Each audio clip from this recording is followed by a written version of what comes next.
மதுரமாக மாறியது. வனாந்தரத்தில் நடந்து வந்த இஸ்ரவேல் மக்கள் ரொம்ப தாகத்தோடு மாறாங்கிற இடத்துக்கு வந்த உடனே தண்ணிய ஆசையா குடிச்சு பார்த்தா வாயில வைக்க முடியாத கசப்பா இருந்தது.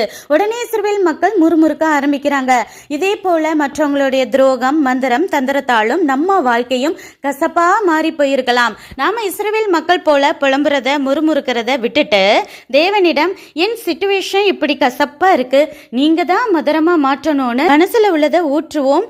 தேவன் காண்பித்த மரத்தை மோசே வெட்டி போட்ட உடனே தண்ணீரில் உள்ள கசப்பை எல்லாம் அந்த மரம் உறிஞ்சி தண்ணி இஸ்ரவேல் மக்களுக்கு மட்டும் இல்ல, அந்த வழியா போன எல்லா வழிபோக்கருடைய தாகத்தை தீர்க்கும் தித்திப்பு தண்ணியா மாறினது போல சிலுவை மரமும் வந்த உடனே நம்ம வாழ்க்கையில் உள்ள கசப்புகளை எல்லாம் உறிஞ்சி நமக்கு மட்டும் இல்ல, நம்மளை கொண்ட நிறைய பேருடைய ஆத்துமாக்களை ரட்சித்து ஜீவனை சேர்க்கும் பிரயோஜனமுள்ள தித்திப்பான வாழ்க்கையாக தேவன் மாற்றுவாராக. நன்றி.